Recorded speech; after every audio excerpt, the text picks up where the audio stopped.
안녕하세요. 어쌤 어대훈 선생님입니다.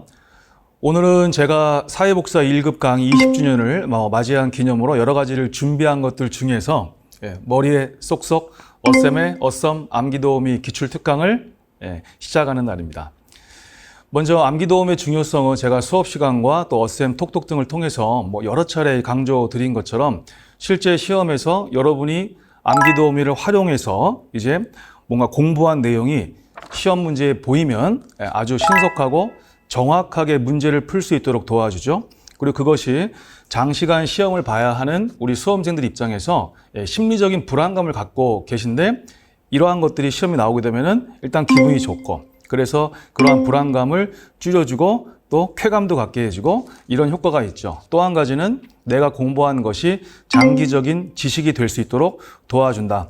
이런 것들 제가 많이 강조했지만 오늘도 이 OT를 통해서 간단하게 강조를 드렸고요. 그리고 제가 암기도우미 기출특강을 통해서 여러분들이 이렇게 시험 문제에 적용을 하는 거구나. 그러면서 내가 반드시 암기도우미를 써야겠구나 라고 하는 강한 또 동기부여도 제공을 해드릴 거고요. OT 강의를 포함해서 총 19강입니다. OT 강의가 0강이 되고 그다음에 실질적인 암기도우미는 1강부터 18강까지 될 겁니다. 그렇게 해서 실제 암기도우미 기출특강은 18강좌이지만 그 안에 들어가 있는 암기도우미죠. 암기도우미는 26개 이상이 됩니다. 그리고 제가 특별히 정말 시간을 많이 할애해가지고 사회복사 1급 기출문제, 연관문제하고 또 공무원 기출문제, 연관문제를 제가 선정을 해가지고 35문제에 대한 해설을 암기도우미 적용 방법을 이제 활용하는 그러한 용도로 제가 보여드릴 겁니다. 자, 그래서 이 강의는 사회복사 1급 시험을 준비하시는 분들과 그리고 사회복지직, 보호직 시험을 준비하시는 분들에게 모두 유익한 강의가 되겠고요. 여러분들께서는 대단한 시간이 아니고 정말 짬 시간을 조금씩만 활용하셔서 이게 아무리 길어도 5분이 안 넘거든요. 그렇기 때문에 여러분들이 짬 시간을 활용하셔서 재밌게 중요한 내용들을 익히시고 문제에 나오면 이렇게 하면 되겠구나. 그것들을 익히시면 되겠습니다. 자, OT 강의도 짧게 마치겠습니다. 시험장에서 이거 나오면 저처럼 쓰세요. 이거 쓰는데 10초도 안 걸립니다. 다 쓰는데.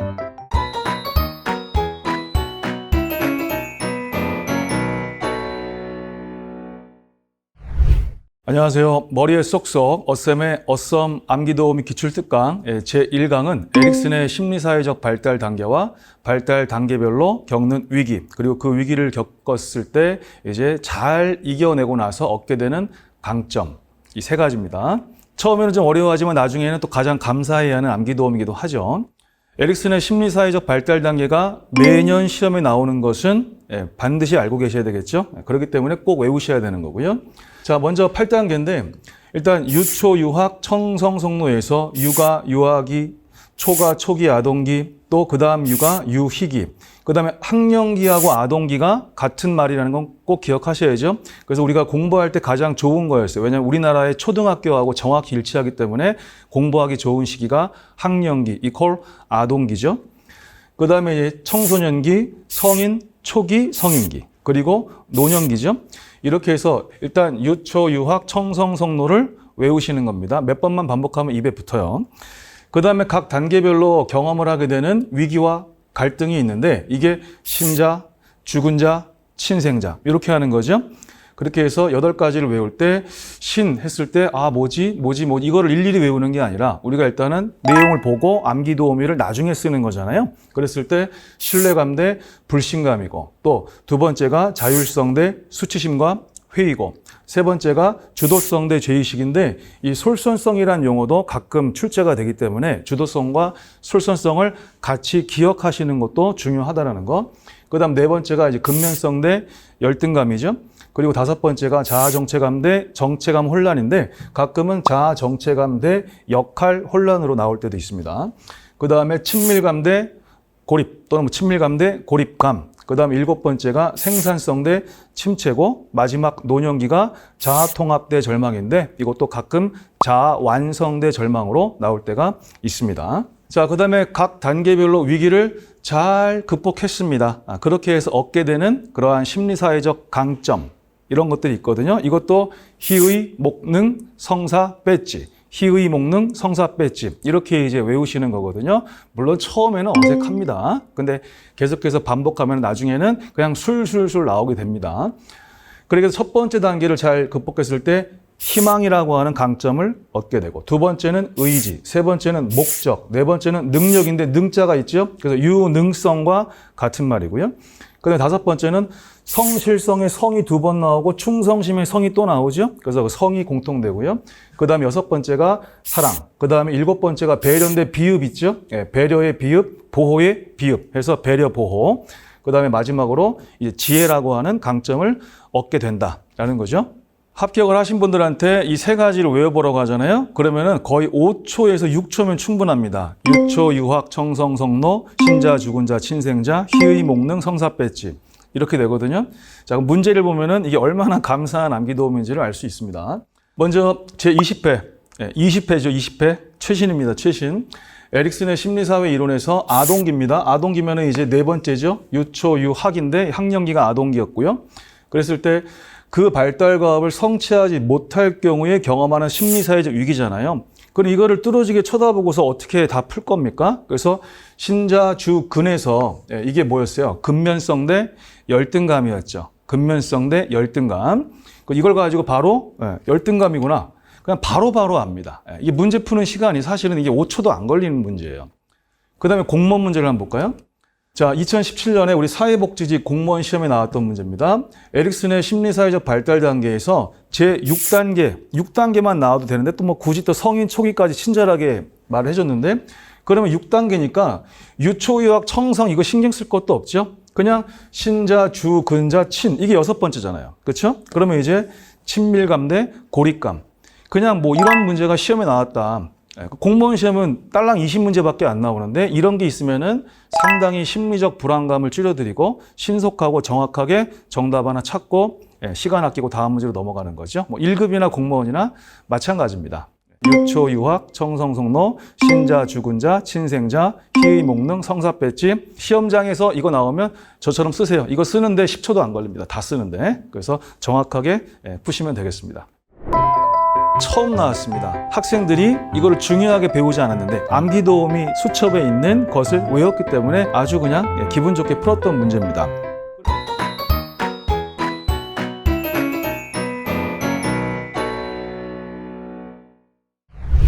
안녕하세요. 머리에 쏙쏙 어쌤의 어썸 암기도우미 기출특강 제2강은 쿠블러와 로스의 임종의 5단계입니다. 뭐 쿠블러라고도 하고 또 독일 발음으로 퀴블러라고도 하고 그렇습니다. 뭐 시험에도 다 나오고요. 이 임종의 5단계 내용을 이해하는 건 뭐 이론 시간에 설명을 하지만 결국 시험은 외웠냐 안 외웠냐 가지고 이제 보는 거 아니겠습니까? 그랬을 때 뭐 첫 번째 암기도우미가 뭐 부분적인 타협은 우울하니까 그냥 수용하자. 근데 이게 좀 긴 것 같아서 제가 좀 줄인 겁니다. 그래서 부분적인 타협이지만 우수하군. 그랬죠? 그러니까 맨 처음에 자기의 죽음에 대해서 알았을 때 누구나 다 부정을 할 수밖에 없고, 나중에 알게 되면 인정을 하게 되면 화가 날 수밖에 없다. 분노할 수밖에 없고, 어떻게 조금이라도 더 타협을 하게 되죠. 그러다가 이제 또 인정을 하게 되면 또 우울에 빠지고 마지막에는 받아들일 수밖에 없다. 수용할 수밖에 없다. 그랬습니다. 근데 시험은 이런 이해가 아니라 결국 외웠냐 안 외웠냐 이거란 말이죠. 기출문제를 보시면 바로 알 수 있어요. 노년기에 대한 설명인데, 자, 두 번째 보세요. 자, 퀴블러 로스는 인간이 죽음에 적응한 5단계 중 마지막이라 그랬죠. 마지막인데 지금 시험에서 타협이라 그랬죠. 부분적인 타협. 이건 세 번째 단계 아닙니까? 그렇죠? 세 번째. 그렇기 때문에 딱 보고 바로 하는 거죠. 우리는 우수하군 또는 우울하니까 우울하지만 수용하자. 뭐 했지 않습니까? 그래서 그냥 보자마자 바로 얘가 답이라는 것을 그냥 알 수 있는 그런 기출문제가 1급 18회에 나왔던 거고요. 그 다음에 공무원 볼까요? 공무원은 2019년 사회복식 시험 때 처음 나왔습니다. 근데 학생들이 이거를 중요하게 배우지 않았는데 암기도움이 수첩에 있는 것을 외웠기 때문에 아주 그냥 기분 좋게 풀었던 문제입니다. 그러면 부분적인 했는데 지금 부가 3개나 있네요. 자, 그 다음에 분이 나왔죠. 그 다음에 타협은 똑같고요. 그 다음에 우울하지만 수용하자 또는 우수학원. 그냥 간단하게 문제를 푸는 거죠. 이런 것들을 뭐 열심히 이해하고 그러다가 언제 공무원 준비하고 언제 1급 준비합니까? 그래서 이런 것들이 나왔을 때 기분 좋게 신속 정확하게 풀면 되는 겁니다. 수고하셨습니다. 답이 보이는데 왜 딴 거 갖고 고민하느냐. 시험 볼 때는 답만 찾으면 된다는 겁니다.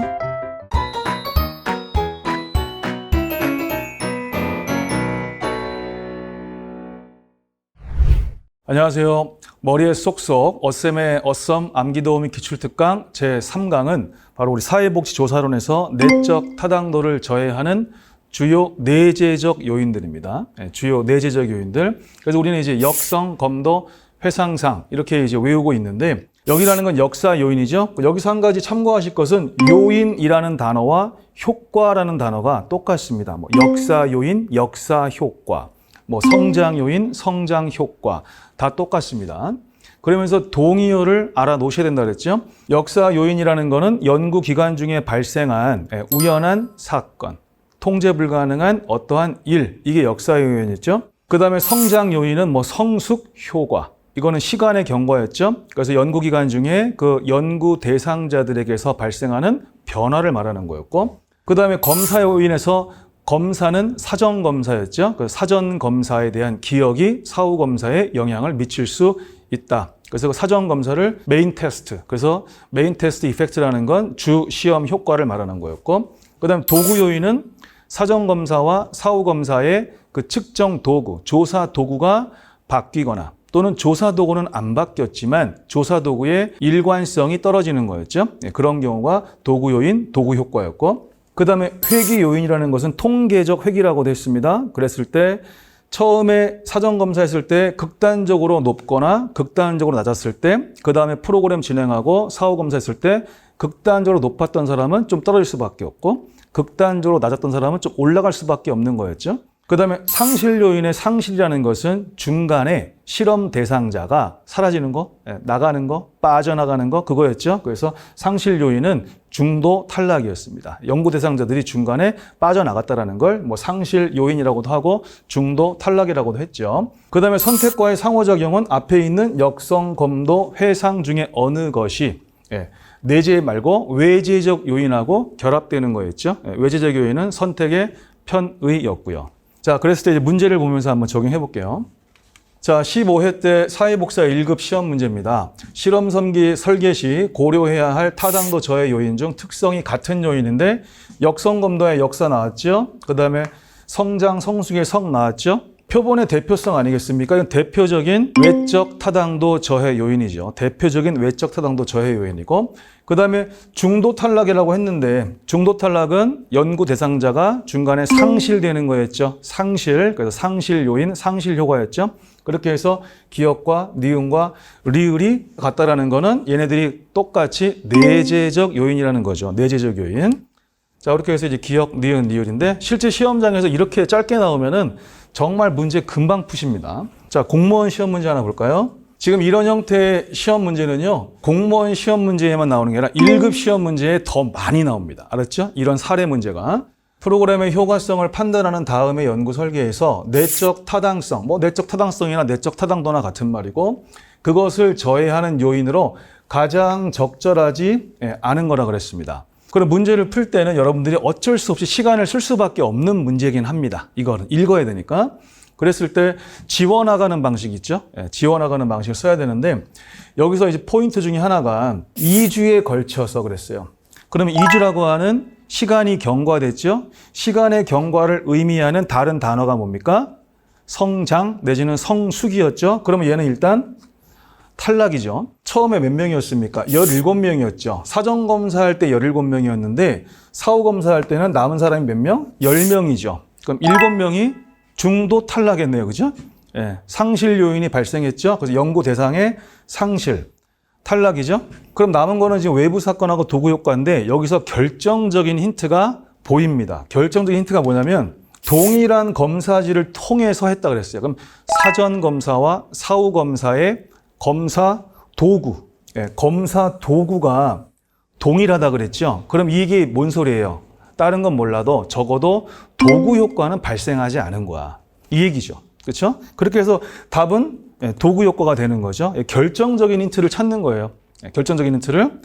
그럼 선생님 외부 사건은요? 올 때 외부 사건은 제가 두 가지라 그랬죠. 하나는 이 안에 명시하는 외부 사건이 있고 이 안에 명시하지 않는 외부 사건이 있다 그랬죠. 얘는 명시하지 않은 케이스. 그렇게 해서 어쨌든 그걸 따지지 말고 답이 보이는데 왜 딴 거 갖고 고민하느냐. 시험 볼 때는 답만 찾으면 된다는 겁니다. 당연히 우선하죠. 여기서 게임 끝났어요. 시험 볼 때는 이렇게 푸시는 겁니다.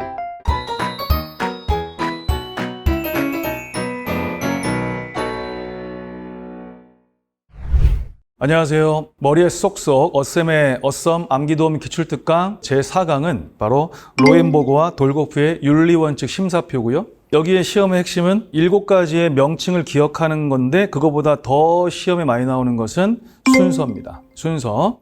1과 3이 충돌하면 1이 우선이죠. 2와 3이 충돌하면 2가 우선이죠. 이거였습니다.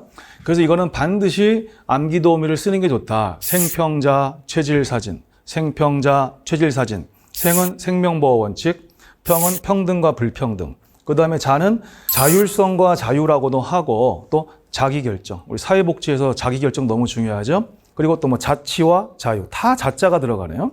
최소, 손실이 있고 그 다음에 삶의 질, 생활의 질이 있고요. 사생활보호와 비밀보장 원칙. 그 다음 마지막이 진실성과 정보 개방인데 진실하게 정보를 개방하려면 정보를 완전히 공개해야죠. 또 성실하게 공개해야죠. 그러한 동의어도 조심을 하셔야 됩니다. 자, 기출문제 보겠습니다. 제20회 기출에서 우리가 이제 로엔버그와 돌고프의 심사표 중에서 이례적으로 개념을 물었습니다. 이례적으로 원래는 순서를 묻는 게 일반적인데 도움을 요청해온 클라이언트의 의사를 존중해 주는 거다. 그러면 클라이언트의 의사를 존중해 준다는 거, 그 사람의 결정권, 자기 결정권을 보장해 준다는 뜻이겠죠. 그 사람의 자기 결정, 스스로 결정한 것을 존중해 준다, 보장해 준다, 그거였죠. 이례적으로 개념이 나왔지만 결코 어렵지 않다. 그렇게 해서 자율성과 자유의 원칙, 다른 말로 자기 결정의 원칙 또는 자치와 자유의 원칙이라고 그랬죠. 이례적으로 이제 개념이 나왔는데 어렵지 않았고요. 거의 대부분은 이렇게 나옵니다. 2021년 사회복지직 공무원 시험 문제인데 1급도 다 거의 다 순서예요. 순서도 화살표 끄고서 어느 게 우선이냐 나오면 좀 쉽거든요. 근데 이거는 문장으로 막 나열되어 있어서 오히려 어렵습니다. 생평자 체질 사진이잖아요. 그랬을 때 얘를 써놓고 하시면 덜 혼동이 되실 겁니다. 자가 붙었죠. 자율성 대 자유. 그 다음에 비가 붙었잖아요. 그랬을 때 자율성 및 자유의 원칙 비밀보장 원칙에 우선한다. 그럼 자가 여기에 있고 비밀보장이 이제 여기 있단 말이죠. 사생활을 보호하는 게 비밀을 보장하는 거죠. 그래서 둘이 붙었다. 그럼 당연히 세 번째 있는 게 우선이죠. 그러면 1번을 읽자마자 답이 나왔어요. 너무 기분 좋죠. 실제 시험장에서는 이게 확실하기 때문에 실제 시험 보실 때 얘네들을 읽지 않습니다. 이건 제가 문풀하면서 엄청 훈련시켜드리죠. 시간 낭비하지 말라고. 그럼 나머지는 다 뭘까요? 이 안에서 지금 순서가 서로 바뀌어져 있는 거죠. 그래서 딱 봤을 때 세 번째의 자율성, 자유가 그렇지. 6번째의 비밀보장보다 당연히 우선하죠. 여기서 게임 끝났어요. 시험 볼 때는 이렇게 푸시는 겁니다. 사회복지 공부한 사람이 이거 모르면 이제 간첩이다 소리 들을 정도인데 실제 이게 시험이면은 이거 정답 찾는데 5초 이내에 끝납니다.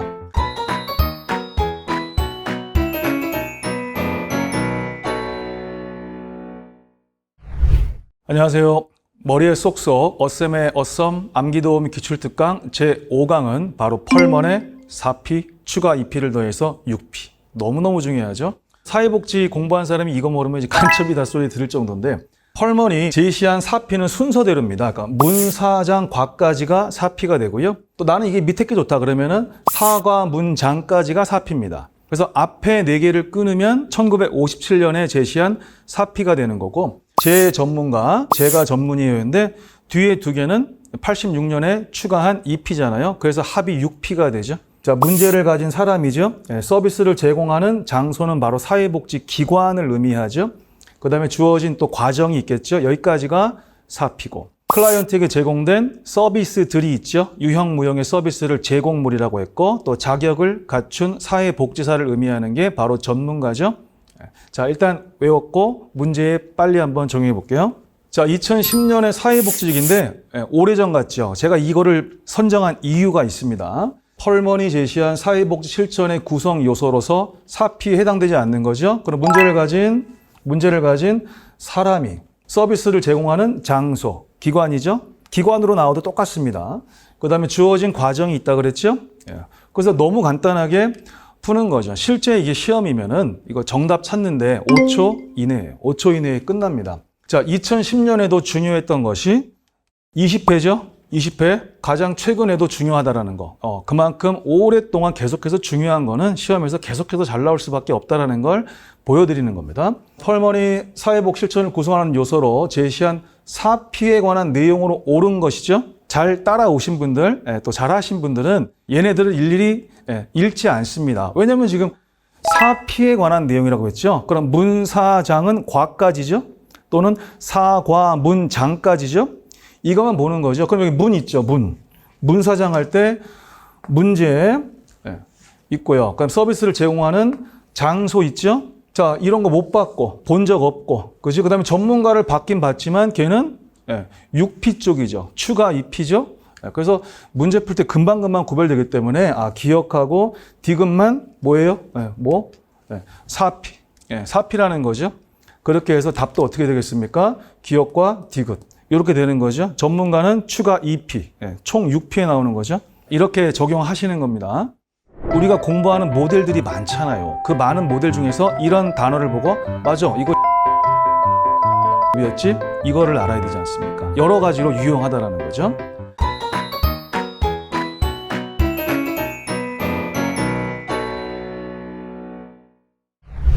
안녕하세요. 머리에 쏙쏙 어쌤의 어썸 암기도우 및 기출특강 제6강은 바로 심리사회적 모델의 직접적 개입 방법의 종류들입니다. 심리사회적 모델에는 개입 기법이 7개. 7개 중에 환경 조정 하나만 간접적 개입 방법이죠. 나머지 6개. 그래서 환경 조정은 클라이언트의 인적, 물적, 환경에 개입하는 거죠. 그러니까 환경을 변화시키는 거죠.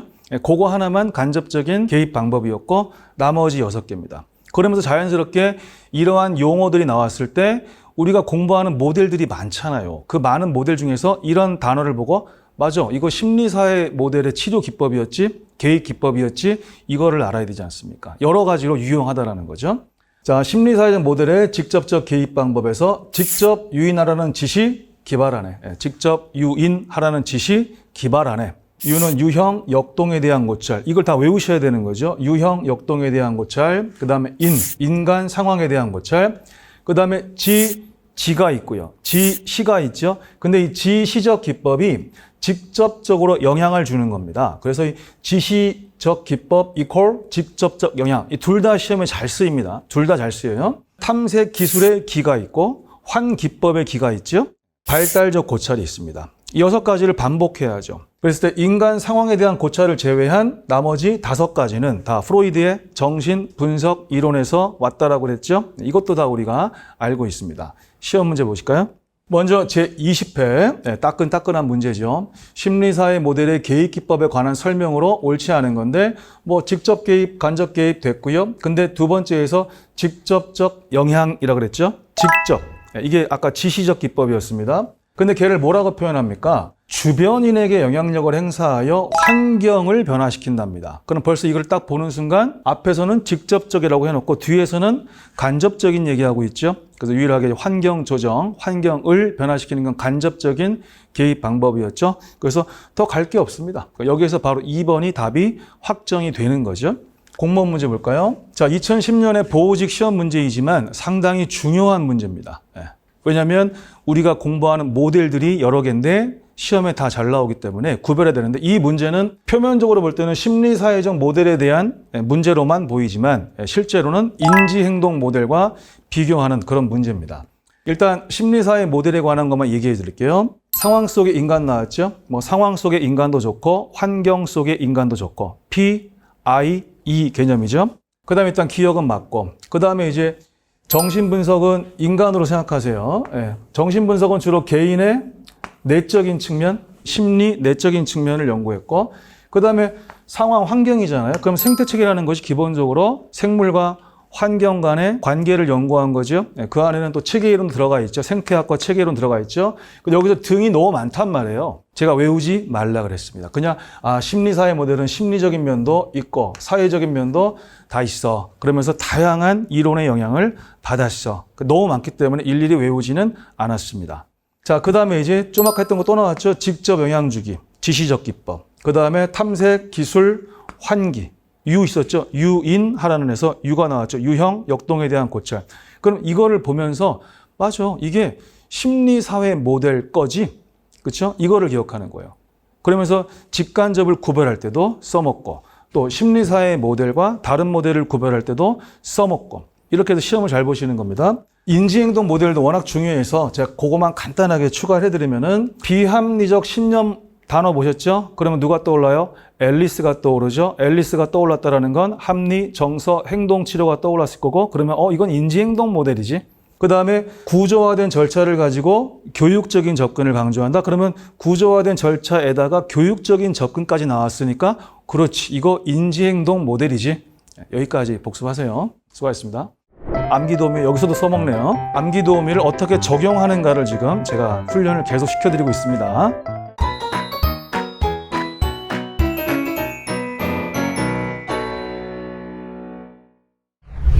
안녕하세요. 머리에 쏙쏙 어쌤의 어썸 암기도우미 기출특강 제7강은 바로 과제 중심 모델 5가지 특성과 과정입니다. 먼저 5가지의 특성 보겠습니다. 책을 구경하기로 결단했어. 그랬죠? 그래서 책 구경 결단. 이거를 외워놓으면 문제를 풀 때 적용되는 게 너무 많습니다. 상당히 유익합니다. 자, 개입에 대한 책무성, 실천에 대한 책무성 강조하죠. 개입을 하면서 중간중간에 기록을 하고요. 점검을 하죠. 또 부족하면 또 뭔가 수정이나 보완도 하겠죠. 책무성 강조. 그 다음 5단계의 구조화된 접근이 이루어지죠. 요거 좀 이따 바로 볼 거고 그 다음에 환경에 대한 개입을 강조하고 있고 또 클라이언트의 자기 결정권을 실질적으로 보장해주고 있죠. 그 다음에 8주에서 12주 단기 개입이죠. 단기 개입. 이거를 같이 외워놓으면 너무너무 유용하다라는 거고요. 그 다음에 구조화된 접근은 세부 5단계고요. 그 다음에 합쳐서 보면은 3단계인데 일단 세부 5단계로 봤을 때 신의, 표정, 본의, 계속, 실종, 표정, 실종. 신의, 표정, 본의, 계속, 실종 해가지고 시작, 표정 문제 규명, 계약, 실행, 종결이죠. 그래서 세부 5단계로 구조화되어 있죠. 다만 이 세 개를 묶어서 여기까지를 초기 단계로도 하고 실행 단계를 중기 단계라고도 한다. 여기까지 공부를 제가 시켰습니다. 자, 기출 문제를 보겠습니다. 자, 제 10회 때 1급 시험 문제입니다. 과제 중심 모델에 관한 걸로 옳은 거 찾죠. 자, 시간 제한, 합의된 목표, 개입에 나왔네요. 책무성을 강조한다. 시간 제한이나 이런 것들은 기본적으로 단기랑도 연결되는 거죠. 단기. 그 다음에 책무성 강조 나왔고요. 그러면 기억은 맞겠구나. 그 다음에 클라이언트의 성격, 유형과 심리내적 역동. 심리 사회적 모델 할 때 유형, 역동 고찰 생각날까요? 직접적 개입 기법 6개 중에서 직접 유인하라는 지, 그게 뭐였어요? 유형, 역동 고찰이었죠. 암기도우미 여기서도 써먹네요. 니은은 탈락이죠. 그 다음에 신의, 표정, 본의, 계속, 실종. 순서대로 잘 나왔죠. 순서 바꾸지 않고 잘 나왔죠. 그렇게 해서 5단계. 그럼 여기서 이제 기억하고 디귿이 맞다라는 건 확인됐고 그 다음에 이제 단일 이론에 근거한다? 말도 안 되죠. 우리가 공부한 모델들 중에 단일 이론이 없었습니다. 그죠? 우리가 처음에 진단주의, 기능주의 공부하고 나서 그다음 문제 해결 모델, 심리사회 모델 쭉쭉쭉 모델들 공부할 때 다 다양한 이론, 다양한 모델, 다양한 활동에 영향을 받았다 그랬죠. 이거는 틀렸는데 실천의 효과성 및 효율성을 증진시키는 거는 이 책무성을 강조하는 거랑 연결되는 거죠. 연결되는 거. 자, 그렇게 해서 기억과 디귿만 맞는 것을 알 수 있고요. 다음 문제는 이제 2015년에 보호직 기출 문제인데요. 자, 과제 중심 모델에 대한 설명으로 옳지 않은 거를 찾습니다. 생뚱맞게 인본주의 철학을 중심으로 한다가 나왔네요. 우리 인본주의 따로 있잖아요. 그렇죠? 그렇게 했을 때 과제 중심 모델하고는 상관이 없다라는 건데 이건 지금 제가 암기도우미를 적용하는 거 가르쳐 드리는 거죠. 그러면 과제 중심 모델은 단기 개입이다. 책 구경 결단, 단. 그 다음에 책 구경의 구가 뭡니까? 구조화된 접근, 구조화된 절차, 구 있고요. 문제 규명 단계에서 클라이언트가 제시한 문제, 누가 제시한? 클라이언트가 제시한. 이게 뭐죠? 클라이언트의 자기 결정권 강조죠. 자기 결정권 강조하는 거죠. 자, 그 다음 실행 단계에서는 매 회기마다 클라이언트가 수행한 과제의 내용을 점검하고 상황에 따라 과제를 수정하고 보완해 나갑니다. 그러면 지금 책 구경 결단에서 뭐가 떠올라야 되죠? 책이 떠올라야 되죠. 책무성을 강조한다. 그럼 여기서도 벌써 4개가 나왔죠. 책, 구, 경, 그리고 이제 결 안 나왔고 단 5개 중에 무려 4개가 나왔죠. 암기 도우미를 어떻게 적용하는가를 지금 제가 훈련을 계속 시켜드리고 있습니다. 수고하셨습니다. 떠올라야 돼. 그래야 문제를 이게 수월하게 풀 수 있지. 안 그러면 생각보다 어려운 문제예요.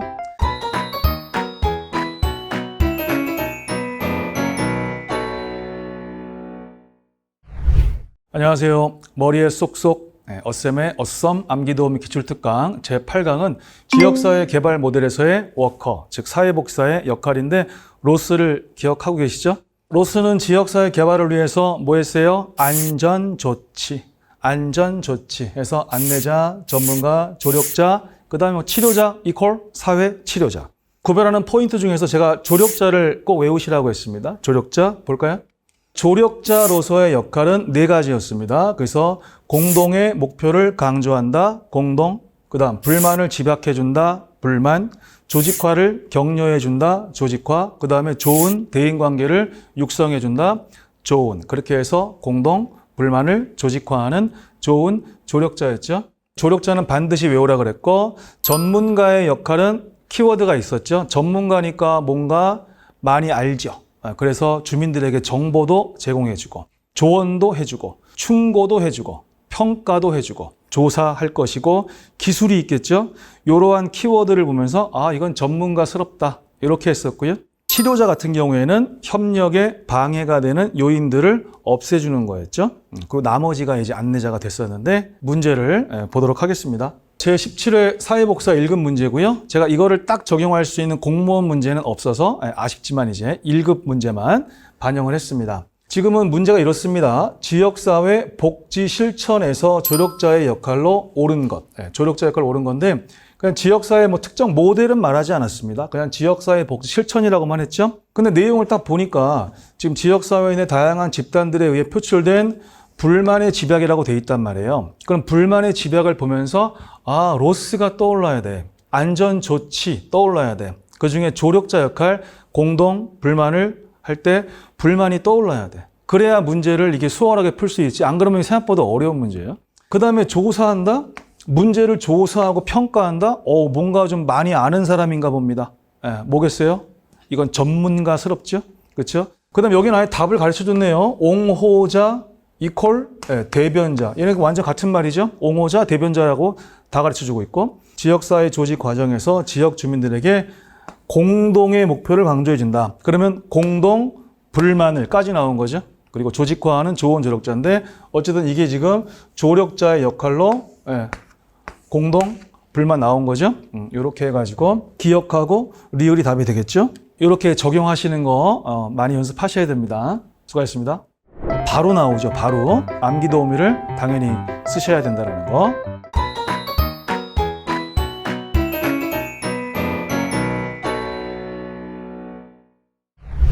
안녕하세요. 머리에 쏙쏙 어쌤의 어썸 암기 도우미 기출특강 제9강은 바로 테일러와 로버츠의 지역사회 복지 실천 모델이고요. 이 테일러와 로버츠의 모델에서 가장 출제 포인트가 되는 것은 누구에게 어느 정도의 의사결정 권한이 있느냐. 그 의사결정 권한 정도였죠. 일단은 5개를 하면서 또 이름도 외우시는 겁니다. 제가 그래서 학자와 그 모델의 명칭을 구분하는 것도 중요한 출제 포인트인데 테일러와 로버츠라는 프로게이머가 연계에 개발한 정치게임.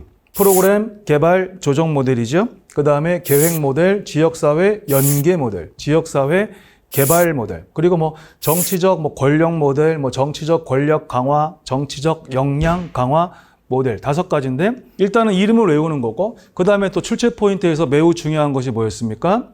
자, 누구에게 얼마만큼의 의사결정 권한이 있느냐였는데 이쪽이 이제 후견인, 후원자, 이쪽이 뭐예요? 전문가지요. 네, 전문가. 그래서 후견인 또는 후원자 전문가에게 의사결정 권한이 100% 다 있는 거죠. 네, 그게 프로그램 개발 조정 모델. 그래서 100%라는 말을 우리가 문제에서는 완전히, 완전히 정말 쉽게 낼 때는 완전히 100% 후견인에게 의사결정 권한이 있다. 이 얘기는 뭐죠? 클라이언트에게는 의사결정 권한이 없다. 이 얘기죠. 말을 바꿔도 푸셔야 된다.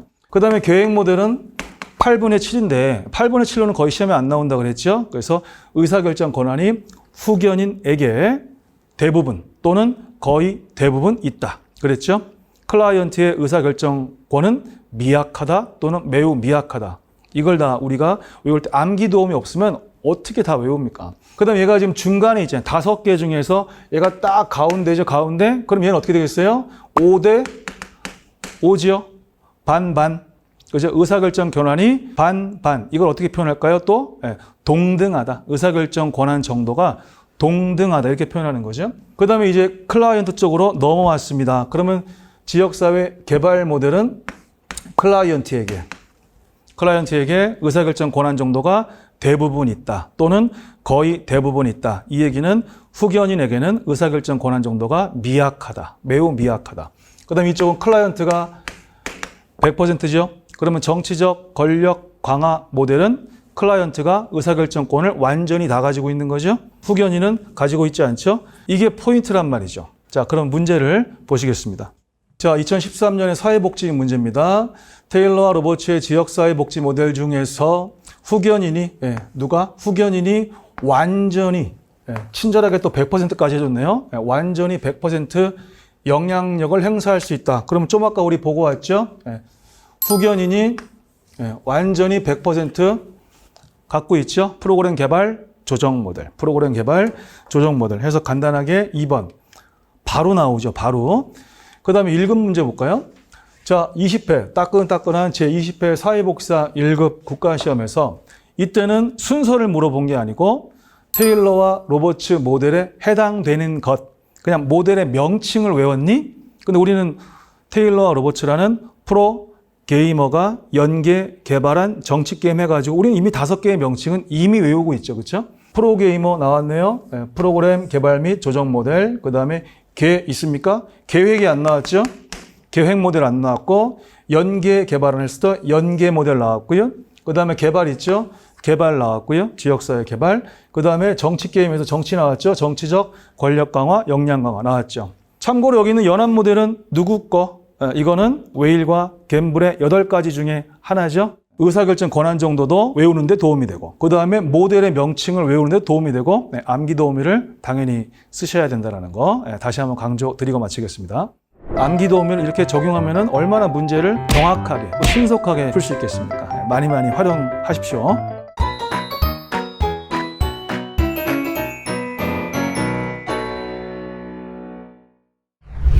안녕하세요. 머리에 쏙쏙 어쌤의 어썸 암기 도우미 기출특강 제10강은 우리 사회복지 사업법 너무너무 중요한 거 아시죠? 이 사회복지사업법에서 규정하고 있는 사회복지법인 임원의 구성과 임기에 대해서 정확히 한번 외워보고 적용해 보도록 하겠습니다. 자, 이사는 삼치구이, 이게 뭐였어요? 이사의 임기는 3년. 그 다음에 이사는 몇 명 이상 두어야 한다? 7명 이상 두어야 한다. 그래서 이사는 삼치구이. 감사는 둘둘치킨. 그랬습니다. 그래서 감사는 임기가 2년이면서 몇 명 이상 두어야 한다? 2명 이상 두어야 한다. 이사는 삼치구이. 감사는 둘둘치킨 요거였죠. 그 다음에 임원을 구성할 때 특별한 관계를 가진 사람들 있죠. 그런 사람들 인원 제한하죠. 인원 제한. 특별한 관계에 있는 그러한 분들은 이사 현원의 5분의 1을 초과할 수가 없죠. 그래서 암기니까 이해해 주세요. 특별한 놈은 5분 초금. 그래서 특별한 관계에 있는 사람은 5분의 1을 초과할 수 없다. 그렇죠? 5분의 1을 초과할 수 없다를 그냥 5분 초금, 특별한 놈 5분 초금 이렇게 외우시고 외국인도 이사는 될 수 있지만 인원을 제한하는 거죠. 그래서 외국인인 이사는 2분의 1 미만이어야 한다. 외국인인 이사는 2분의 1 미만이어야 한다. 그래서 외국인은 2분의 1 미만 됐죠? 거의 뭐 이제 통암기였어요. 통암기. 2017년 사회복지 문제였군요. 사회복지 법인에 대한 다음 설명으로 옳은 건데 무슨 법? 사회복지 사업법. 그렇죠? 그다음 사회복지 법인이 아니면 사회복지시설을 운영할 수 없다. 자, 기본적으로 법인이 아니라 개인도 시설을 설치할 수 있다. 뭐 암기도우미는 아니지만 중요하니까. 사회복지 법인을 설립하려면 시도지사한테 뭐 받아야 돼요? 허가 받아야죠. 허가. 자, 제가 통암기라고 한 게 있었죠. 문장을 통째로 외워놔야 된다. 물론 지극히 일부지만 그 중에 하나가 얘였습니다. 사회복지법인은 이사 7명 이상과 감사 2명 이상을 두어야 한다. 아까 379에 7 나왔고요. 둘치킨에 2 나왔죠. 2명 이상. 그리고 두어야 한다. 강행 규정이죠. 그 다음에 여긴 안 나왔지만 대표이사를 포함한다 안 한다? 대표이사를 포함한다. 당연한 것 같지만 정확히 안 외우면 시험 나왔을 때 헷갈립니다. 자, 그 다음 문제 볼까요? 다음 문제는 제16회 사회복사 1급 문제고요.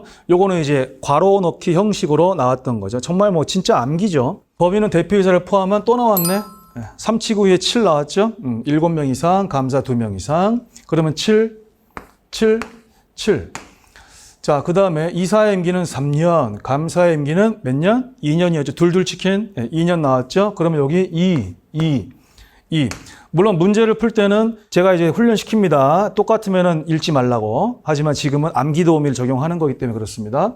자, 그 다음 외국인인 이사는 2분만 떠올랐어요. 외국인은 2분만. 2분의 1 미만이어야 한다. 그래서 2분의 1 미만이어야 한다. 해가지고 답은 3번이 됐겠죠. 어쨌든 암기도우미를 이렇게 적용하면은 얼마나 문제를 정확하게 또 신속하게 풀 수 있겠습니까? 많이 활용하십시오. 사례관리, 그 다음에 서비스 제공, 지역 조직화. 얼마나 빨리 풀었을까요? 정말 신속하고 정확하게 풀면서 다음 문제로 넘어가면서 시간도 아꼈겠죠.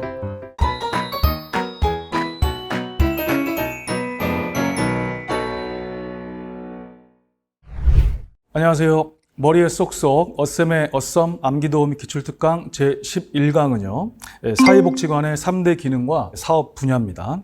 암기도우미를 적용해서 얼마나 빨리 문제를 풀 수 있는지 또 같이 보도록 하겠습니다. 먼저 사회복지관의 3대 기능은 뭐 짧게 사회복지관 사서조.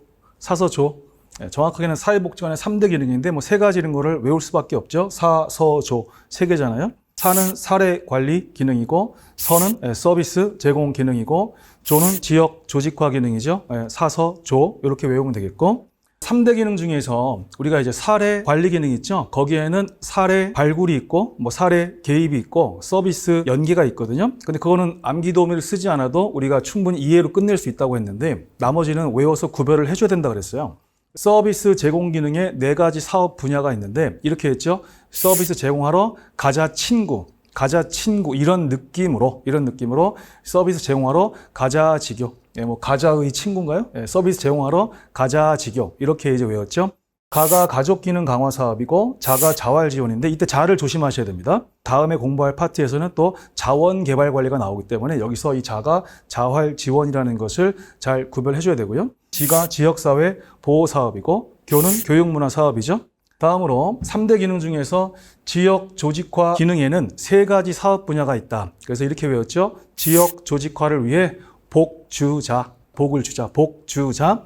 이때 복이 복지 네트워크 구축이고, 주가 주민 조직화죠. 주민 조직화.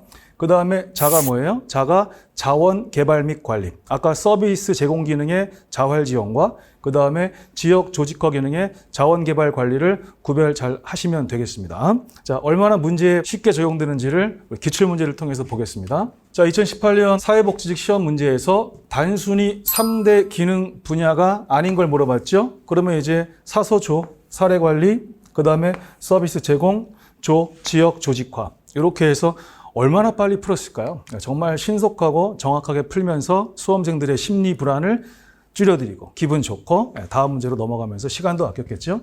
자, 그 다음에 1급 문제를 보겠습니다. 따끈따끈한 제20회에서 이렇게 물어봤죠. 사회복지관의 사업 내용 중에서 서비스 제공 기능에 해당하지 않는 거라고 했는데 서비스 제공하러 가자 직교, 서비스 제공하러 가자 직교였죠. 그때 가가 가족 기능 강화였고요. 자가 자활 지원이고, 지가 지역사회 보호고, 교가 교육문화죠. 따로 있었죠? 너무 쉽게 외웠죠? 문제를 엄청 빨리 풀었죠? 기분 좋죠? 네, 좋습니다. 이렇게 해서 마치겠습니다. 완전 아포, 아포, 아포.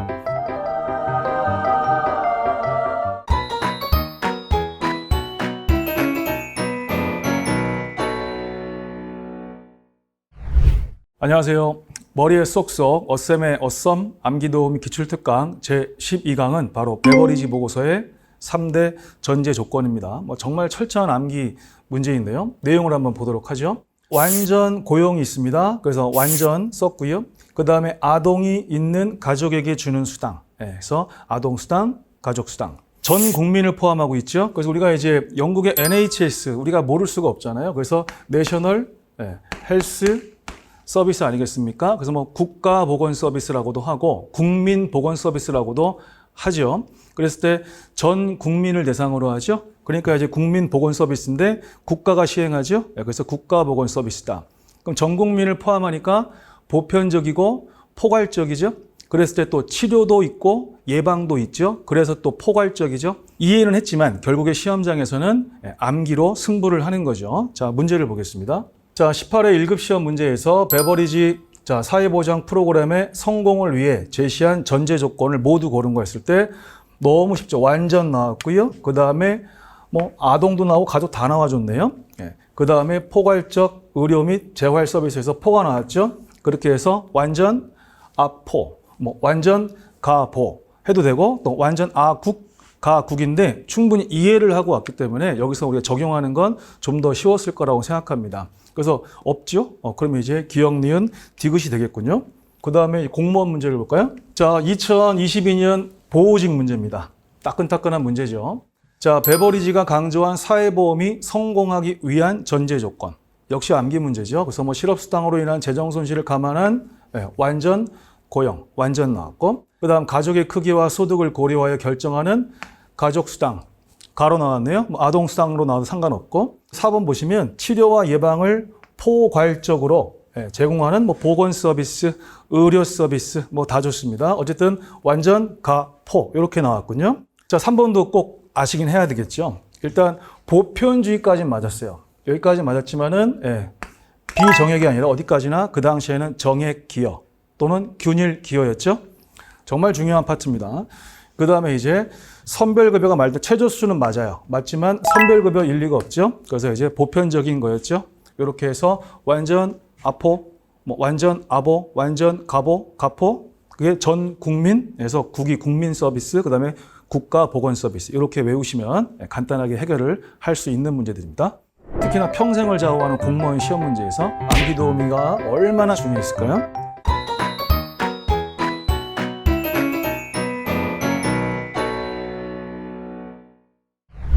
안녕하세요. 머리에 쏙쏙 어쌤의 어썸 암기도우미 기출특강 제13강입니다. 13강은 사회보장 기본법상 사회보장의 정의가 있죠. 거기에 8가지 사회적 위험은 철저하게 암기 문제라고 했습니다. 그래서 8가지 사회적 위험에는 노령, 질병, 장애, 사망, 실업, 출산, 양육, 빈곤이 있는데 일일이 어떻게 외웁니까? 암기도우미를 쓰셔야죠. 그래서 이렇게 외웠습니다. 노병장은 사실 출산, 양육으로 빈곤했다. 여기서 한 글자씩만 되어 있는 것들은 원래부터 규정이 되어 있던 것이고 그 다음에 2글자 출산, 양육, 빈곤은 그 이후에 전부 개정이 되면서 추가된 3개였죠. 정말 유익한 암기도움이다 라고 했습니다. 자, 문제 한번 풀어보겠습니다. 자, 2017년의 사회복지직 시험 문제입니다. 지금 괄호 넣기 형태로 나왔죠. 자, 노병장 찾아볼까요? 노령, 병 어디 있습니까? 질병, 장애 있죠? 노병장은 사망 있죠? 실이 어디 있습니까? 실 여기 있네요. 실 여기 있죠? 그러면 쟤네들 탈락됐고요. 그 다음에 출산 양육으로 했죠? 출산 양육으로 게임 끝났네요. 그죠? 출산 양육으로 끝났습니다. 이렇게 해서 4번이죠. 그래서 암기도우미가 얼마나 유용한지를 특히나 평생을 좌우하는 공무원 시험 문제에서 얼마나 중요했을까요?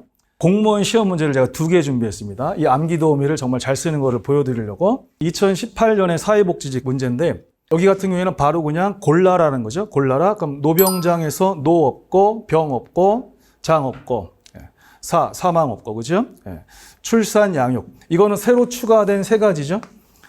자, 2012년에 사회보장기본법이 전부 개정되면서 2013년에 시행이 될 때 그때 3기가 추가됐습니다. 신설된 것들. 그래서 출산, 양육으로 빈곤했다 해가지고 간단하게 기억, 니은, 리을 찾았죠? 얼마나 신속하고 정확하게 찾았습니까? 계속해서 잘 따라오시기 바랍니다.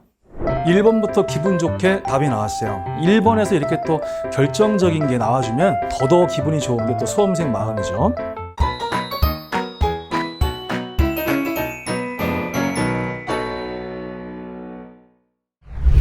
안녕하세요.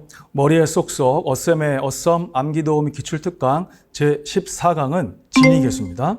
진위계수는 로렌츠 곡선 같이 알아야 되고 또 우리가 또 거기에 연결되는 여러 가지 측정 지표 중에서 또 5분위, 10분위도 있죠. 제가 거기까지 복습을 조금 더 해드리도록 하겠습니다. 자, 진위계수는 영등포. 그래서 진위계수의 값이 0에 가까울수록 평등한 분포죠. 0에 가까울수록 평등한 분포. 진위의 개수의 값은 0에서 몇 가지 있어요? 1까지밖에 없죠. 이게 시험이에요. 마이너스 1까지 있다. 땡. 그렇죠? 자, 그렇게 해서 0에 가까울수록 평등한 분포를 말한다. 정확히 외웠고. 자, 2018년에 이제 보호직 기출문제를 보겠습니다. 우리가 이 그림에서, 이거 지금 로렌츠 곡선 설명하고 있는 거죠? 여기서 정사각형 꼭지점 이어가지고 45도 나오죠? 그 45도가 뭐라고 돼 있어요? 균등분포, 그러니까 완전 평등선을 의미하죠? 로렌츠 곡선이 내려오는 게 곡선 아니겠습니까? 근데 그것이 완전히 바닥까지 닿아버리면 삼각형이 되죠? 삼각형. 그랬을 때 이거를 수치화한 거죠. 수치화. 완전 평등선이 진위계수로는 0이 되는 거고, 그 다음에 완전히 바닥까지 다 이제 불평등 면적이 꽉 차가지고 그 값을 진위계수로 표현하면은 1이 되는 거였죠. 1번부터 기분 좋게 답이 나왔어요. 그래서 한 사회의 모든 구성원의 소득이 같다면 완전히 평등한 거죠. 완전히 평등한 거. 그렇다면 진위계수는 0이 되겠죠. 그래서 1번에서 이렇게 또 결정적인 게 나와주면 더더욱 기분이 좋은 게 또 수험생 마음이죠. 자, 그 다음에 제17회 1급 시험 문제입니다. 로렌츠 곡선은 가로축에는 소득이 낮은 인구로부터 가장 높은 순으로 비율을 누적하여 표시하고 세로축에는 각 인구의 소득 수준을 누적한 비율을 표시하는 그 내용점을 나타낸 곡선이던데 이걸 너무 복잡하게 읽을 건 없습니다. 우린 지금 이거 했고요. 여기까지 했습니다. 그죠?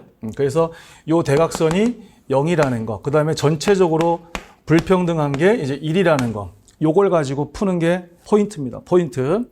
근데 이제 2번에서 또 뭐라 그랬습니까? 진위계수가 1에 가까울수록 평등한 상태. 그럼 영등포가 아니죠? 그래서 아까 공무원 문제나 이번에 1급 국가시험 문제나 어떻습니까? 암기도움이 잘 써서 정확히 외워놓으면은 둘 다 아주 쉽게 해결이 됐죠? 그래서 2번이 틀렸다. 그래서 진위계수는 영등포, 0이 가장 평등한 분포인데 여기서 제가 이제 2개만 더 복습을 시켜드릴게요. 3번하고 4번 때문에 그러는데 자, 10분위 분배율에서는 수치가 클수록 평등한 상태인데 10분위는 그 값이 2에서 0까지, 0에서 2까지죠. 그랬을 때 우리 어떻게 외웠습니까? 10분위는 2가 가장 평등하고 그 다음 0이 가장 불평등하다. 자, 이것도 정말 감사한 암기도움이었어요. 12평 0불. 10분위는 2가 가장 평등하고 0이 가장 불평등하다. 고로 수치가 클수록, 즉 2에 가까울수록 평등하다. 평등하다.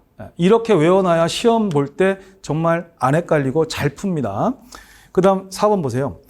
자, 5분위 분배율에서는 수치가 작을수록 평등하다. 그럼 5분위는 가장 작은 게 1이잖아요. 1. 5분위는 1. 1이 가장 평등이죠. 1이 가장 평등하다. 근데 그 값이 커지면 커질수록 불평등한 것을 의미한다. 그래서 커블 했어요. 그랬을 때 수치가 작을수록이 뭡니까? 1에 가까울수록이죠. 그만큼 평등한 거죠. 값이 커질수록 불평등이었죠. 그래서 5일평 커블, 12평 0불, 진위계수는 영등포. 이렇게 해서 문제를 정확하게 푸실 수가 있습니다. 그래서 이거는 시험이 나오면 100% 암기 문제예요. 왜 있냐 이런 걸 따질 이유가 없습니다.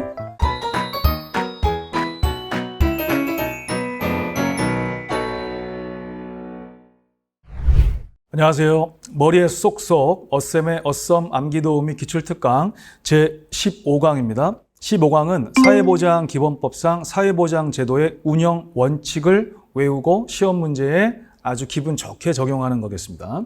처음에 암기도우미를 만들어준 제자분이 이제 한효주 진짜 열성팬이었습니다. 진짜 열성팬. 그래서 이제 형, 전, 연일, 연일이 뭐야? 맨날이지, 맨날, 그지? 형, 전, 맨날 효주만 책임질게요.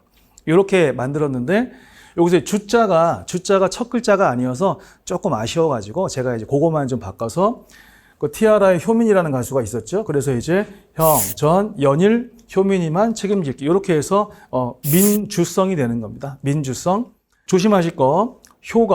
효과성이 아니라 효율성이죠. 그래서 이거는 시험에 나오면 100% 암기 문제예요. 왜 있냐 이런 걸 따질 이유가 없습니다. 일이 있죠. 일반성이 있는데 이 일반성은 기본적으로 모든 국민을 대상으로 하기 때문에 일반성이고 얘는 다른 말로 하면 보편성이 되죠. 그 동의어 외우셔야 되고 그 다음에 또 하나 이 책임성이 있는데 이 책임성은 그 내용도 외우셔야 된다. 사회보험은 누가 책임지죠? 사회보험은 국가가 책임진다. 그 다음에 공공부조, 그 다음에 사회서비스는 누가 책임지죠? 국가와 지방자치단체가 함께 책임을 진다. 책임을 누가 지냐? 이것도 반드시 암기해야 된다고 했습니다. 제14회 사회복사 1급 문제 볼까요? 정말 기분 좋죠? 사회보장기본법에 명시된 사회보장제도 운영원칙이 아닌 것 했습니다. 자, 형이 먼저 나왔네. 형, 전, 전문성, 일 여기 있네. 일반성, 일반성, 보편성, 일반성. 모든 국민을 대상으로 한다. 이거였고, 그 다음에 효가 뭐예요? 효율성이죠. 효율성. 그렇게 해서 뭐 답이 그냥 쉽게 통일성 없으니까 답입니다. 이건 순수하게 암기 문제라고 말씀을 드렸죠. 자, 그 다음에 이제 제15회 1급 문제를 보겠습니다. 이거는 공무원 쪽에서 딱 맞는 문제가 없어서 이거는 1급 문제를 갖고 왔는데 일단 사회보장기본법상 사회보장제도의 운영원칙에 관한 설명으로 옳지 않은 거를 찾는데요. 국가와 지자체가 사회보장제도를 운영할 때에는 이 제도를 필요로 하는 모든 국민이죠. 모든 국민이 아까 일반성, 보편성이었죠. 형, 전, 연일 할 때 일반성, 이퀄 보편성이었고요. 그 다음에 2번이 그 책임성의 내용을 틀리게 했죠. 책임성의 내용을 틀리게 해서 사회보험은 누가 책임져요? 국가가 책임을 지고 시행하는 게 원칙. 그 다음에 공공부조와 사회서비스는 국가와 지방자치단체의 책임이었죠. 그래서 사회보험은 국가만 나와야죠. 국가만. 그래서 2번이 틀린 거고. 그 다음에 이제 다른 것도 암기도우미 확인하기 위해서 볼게요. 여기 민주적으로 결정하라 그랬죠.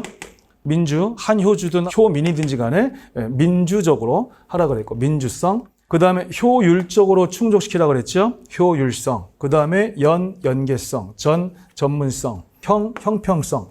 이렇게 해서 100% 암기 문제라는 걸 확인해 드리고 꼭 외우셔야 됩니다. 이거 생각보다 어려웠습니다. 아주 시각을 다투는 그런 공무원 시험에서 학생들이 뭔가 순간 당황했던 그런 문제라고 합니다. 왜 그랬을까요?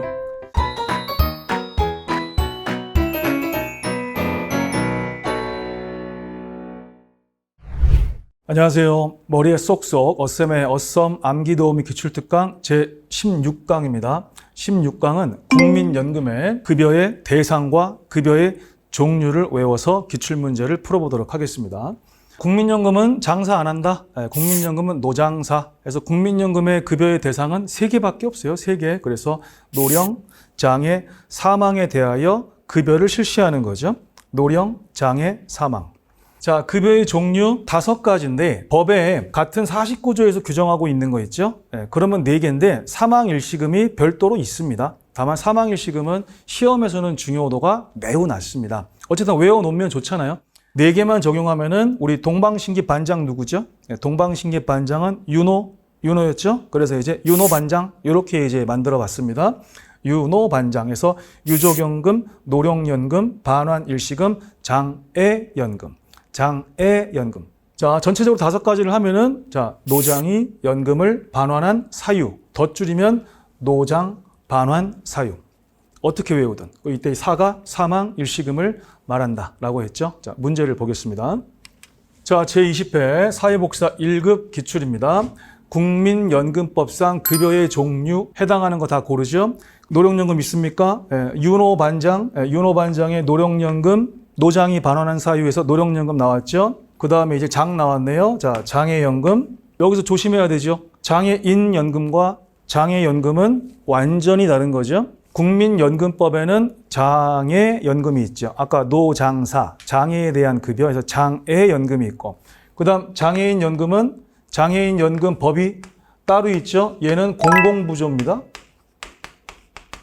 우리 기초연금법, 장애인연금법은 공공부조 제도죠. 자, 그 다음에 요것도 조심해야죠. 그래서 요번에 20회 시험 때 이 장애랑 장애인 연금 헷갈리지 마. 그 다음에 장애 연금하고 장해 급여 헷갈리지 마. 아주 좋은 문제입니다. 아주 좋은 문제. 정확히 외웠니? 안 외웠니? 이거잖아요. 장해 급여는 어디에 있습니까? 그렇죠. 산재보험에 있죠. 산재. 얘는 이제 산재보험의 그 부질 장사 있죠. 그때 장이 장해. 산재에는 장해 급여가 있죠. 그래서 이 문제가 정확히 외우는 것의 중요성을 인식시켜줬다. 그 다음에 윤호 반장의 반, 노장 반환 사유의 반환 나왔죠? 이렇게 해서 이 세 가지가 답이 되는 거죠. 자, 그 다음 2021년 사회복지직 문제인데 이거 생각보다 어려웠습니다. 그때 아주 시각을 다투는 그런 공무원 시험에서 학생들이 뭔가 순간 당황했던 그런 문제라고 합니다. 왜 그랬을까요? 자, 일단 문제 볼까요? 사회복지 대상자 선정 원칙이 선별주의와 보편주의에 대한 설명으로 옳지 않은 거죠. 그렇죠? 선정 원칙 2개 중에서 옳지 않은 건데 지금 선별주의라고 일단 해놨고요. 근데 국민기초생활보장제도는 우리나라의 대표적인 공공부조 제도니까 확실하게 선별주의가 맞죠. 선별적 복지의 대표 중에 대표죠. 그런데 여기서 장애연금이 나왔단 말이에요. 좀 아까 1급 시험에서도 정확하게 외운 것을 확인했죠? 시험 시간이 엄청 촉박하지 않습니까? 특히 공무원 시험은 더 그렇거든요. 시간에 많이 쫓깁니다. 그러다 보니까 이거를 그냥 장애인 연금처럼 보이는 거예요. 장애인 연금은 선별적 복지가 맞잖아요.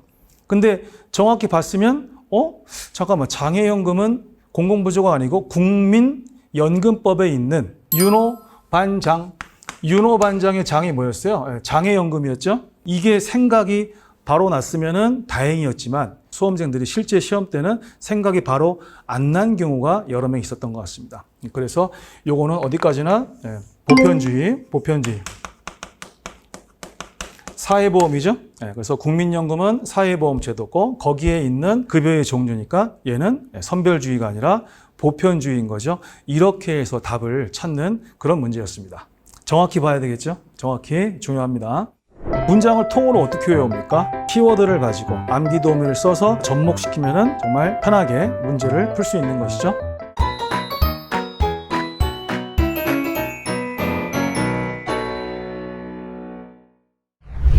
안녕하세요. 머리에 쏙쏙 어쌤의 어썸 암기도우미 기출특강 제17강입니다. 자, 사회보험 중에서 가장 시험에 잘 나오는 거죠. 노인 장기 요양보험법이고 그 안에 4가지의 기본 원칙이 있다.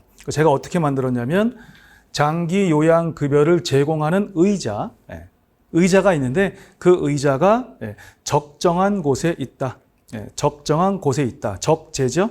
그렇게 해서 의자, 적재 이렇게 만들었죠. 그래서 의는 의료 서비스를 연계하라는 원칙이고 자는 자립적 제공 원칙이고 적은 적정 제공 원칙이고 재는 재가급여 우선 제공 원칙이죠. 특히 재가급여 우선 제공은 사회복지 전체에서 다 같다. 뭔 소리냐? 사회복지에서는 항상 재가급여가 우선이다. 그리고 우리 시설 있죠. 생활시설 같은 그러한 시설은 항상 최후의 선택이다 라고 했습니다. 자, 그렇게 해서 의자, 적재 이것도 시험에 나오면 암기 문제입니다. 공무원 먼저 볼까요? 2013년 사회복지직 문제 보면은 장기요양급여는 노인 등의 심신상태나 건강 등이 악화되지 않도록 의료 서비스와 연계해서 제공하라고 되어 있죠. 의료 서비스 연계 제공 원칙. 의자 적재의 의. 장기요양급여는 노인 등의 심신상태, 생활환경과 노인 등 및 그 가족의 욕구 선택을 종합적으로 고려하여 적정하게 제공해야 된다. 의자 적재의 적정 제공의 원칙. 그 다음 3번이 틀렸죠. 장기요양급여는 일상생활 지원과 의료 서비스가 제공되는 시설급여를 우선적으로 한다? 완전히 틀렸죠. 정말 쉬운 문제죠. 근데 정확히 했기 때문에 쉬운 문제입니다. 의자 적재에서 재가급여가 우선적으로 제공되어야 하죠. 그래서 3번이 정확히 틀렸고요. 그 다음에 이건 팁으로 기본계획 나왔죠. 5년 단위죠. 5년 단위. 그럼 우리 이거 어떻게 제가 법령 꿀팁 알려드린 거 있죠? 국기법, 협기법, 그러니까 국민기초생활보장법, 협동조합기본법, 거기에서 기본계획은 3년마다 하죠. 하지만 나머지 그 수십 개에 되는 법의 기본계획은 몇 년? 5년. 정확하게 이것도 구별을 해주시고요. 다음 문제는 제18회 사회복지사 1급 국가시험 문제인데 장기요양보험법상 장기요양급여 제공의 기본 원칙에 해당하는 걸 모두 고르라고 했죠. 근데 4개 다 나왔습니다. 4개가 다 나왔어요. 의료 서비스 연계 제공 원칙 나왔고요. 그 다음에 자립적으로 제공하라는 원칙, 자립적 제공 원칙이 나왔고요. 재가급여를 우선 제공하라는 원칙 나왔죠. 재가급여 우선 제공 원칙 나왔고요. 적정하게 제공하라는 원칙 나왔죠. 그렇게 해서 의, 자, 적, 재 이렇게 4개가 다 나왔죠. 그래서 문장을 통으로 어떻게 외웁니까? 그 키워드를 가지고 암기 도우미를 써서 갖다가 접목시키면은 정말 편하게 문제를 풀 수 있는 것이죠. 수고했습니다. 이런 문제 푸실 때 시간 많이 들이시는 분들은 일단 기본적으로 암기를 안 하신 걸로 봐야 됩니다. 그리고 상식이 좀 부족하신 걸로 봐야 되고요.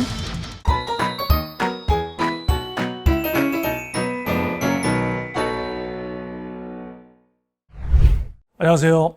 머리에 쏙쏙 어쌤의 어썸 암기도우미 기출특강 제18강 마지막 시간이 됐네요. 자, 너무나도 시험에 잘 나오는 거죠. 국민기초생활보장법에 있는 급여의 종류를 보도록 하겠습니다. 국민기초생활보장의 기초를 제가 땄고요. 그래서 기초생활장교, 장교는 장교인데 기초생활장교. 그래서 기초생활장교의 주거, 해산이 긴급하다인데 우리가 시행규칙에 있는 긴급급여는 거의 시험에 나오질 않습니다. 다만 구별할 때 쓰는 거죠. 법률에는 7개가 있죠. 7개. 그 다음에 시행규칙에 긴급급여가 하나 더 있어서 이제 법령으로 하면은 8개가 되는 거죠. 법률에 7개, 그 다음 법령으로 하면 8개가 되는데 그거의 구별 용도 정도는 괜찮습니다. 기초생활 장교의 주거예산이 긴급하다 해서 자, 생계급여, 활급여, 장은 장제급여죠. 장제, 돌아가셨을 때 지원해 드리는 것이고요. 그 다음에 교육급여가 있고, 의료급여가 있고, 주거급여가 있고, 해산급여가 있습니다. 그리고 시행규칙에 긴급급여가 있습니다. 한번 잘 적용을 한번 해보도록 하겠습니다. 먼저 제15회 사회복지사 1급 시험인데요. 우리나라의 사회복지 정책 중 대상을 빈곤층으로 한다는 거는 당연히 선별적인 제도, 공공부조 제도를 말하는 거죠. 자, 그랬을 때 빈곤층으로 한정하는 정책이 아닌 거라고 나왔습니다. 근데 이름을 딱 보니까 보육, 생계, 주거, 의료, 교육, 뭘까? 그랬을 때 기초생활, 장교, 이게 떠올라야 되겠죠? 기초생활의 생이 뭐였어요? 생계급여, 자활급여 없고, 장교, 교육 나왔고, 의료 나왔고, 주거예산이 긴급하다, 주거 나왔죠? 보육, 우리 어린이집 알잖아요. 어린이집 무상보육인 거 다 아시죠? 어린이집 무상보육, 보편적이죠. 매우 보편적이죠. 그렇게 해서 보육급여가 답이 되는 거였다. 이런 문제 푸실 때 시간 많이 들이시는 분들은 일단 기본적으로 암기를 안 하신 걸로 봐야 됩니다. 그리고 상식이 좀 부족하신 걸로 봐야 되고요. 자, 그 다음은 2019년도 보호직 기출문제입니다. 국민기초생활보장법상 제공하는 급여가 아닌 것은 기초생활장 했어. 이게 장인데 아까 뭐였어요? 재급여였죠? 장례 치를 때 어느 정도 지원을 해드리는 그런 거였고요. 그 다음에 주거예산에서 주거해산 나왔고 장교의 할 때 의료급여 나왔죠. 암기도우미 특강 마지막이니까 서비스 차원에서 자, 장애연금 하면은 뭐가 생각나세요? 장애연금 하면 국민연금이죠. 그렇죠? 국민연금법상 급여죠. 장애인연금은 별도로 장애인연금법이라고 하는 공공부조법이 별도로 있죠. 그 다음에 장해급여 있죠. 장해급여는 산업재해보상보험법, 즉 산재보험법에 있는 급여죠. 장해급여는 산재. 그 다음에 지금 뭐 봤어요? 국민기초생활보장법에는 뭐가 있다? 장재급여가 있죠. 1급 시험이 계속해서 어려워지면서 보다 더 정확한 암기를 요구하고 있다는 것을 우리가 또 암기도우미 특강을 하면서도 볼 수 있었습니다. 정확히 외우시고. 맨 처음에 오리엔테이션 0강, 제 0강을 포함해서 암기 도우미는 또 18강 해가지고 총 19강을 촬영을 했는데 정말 정확하게 외워서 문제를 풀 때 얼마나 도움이 되는지를 여러분들이 느끼셨을 거라고 생각하고요. 저한테 뭐 다른 암기 도우미 그 많은 걸 또 저한테 다 해달라고 하지 마시고 이제 적용하는 것까지 배웠으니까 잘 활용을 해서 시험을 잘 봐야겠다. 이렇게 마음을 먹으시면 좋을 것 같습니다. 그동안 수고하셨습니다. Awesome, awesome, awesome, awesome, awesome, awesome.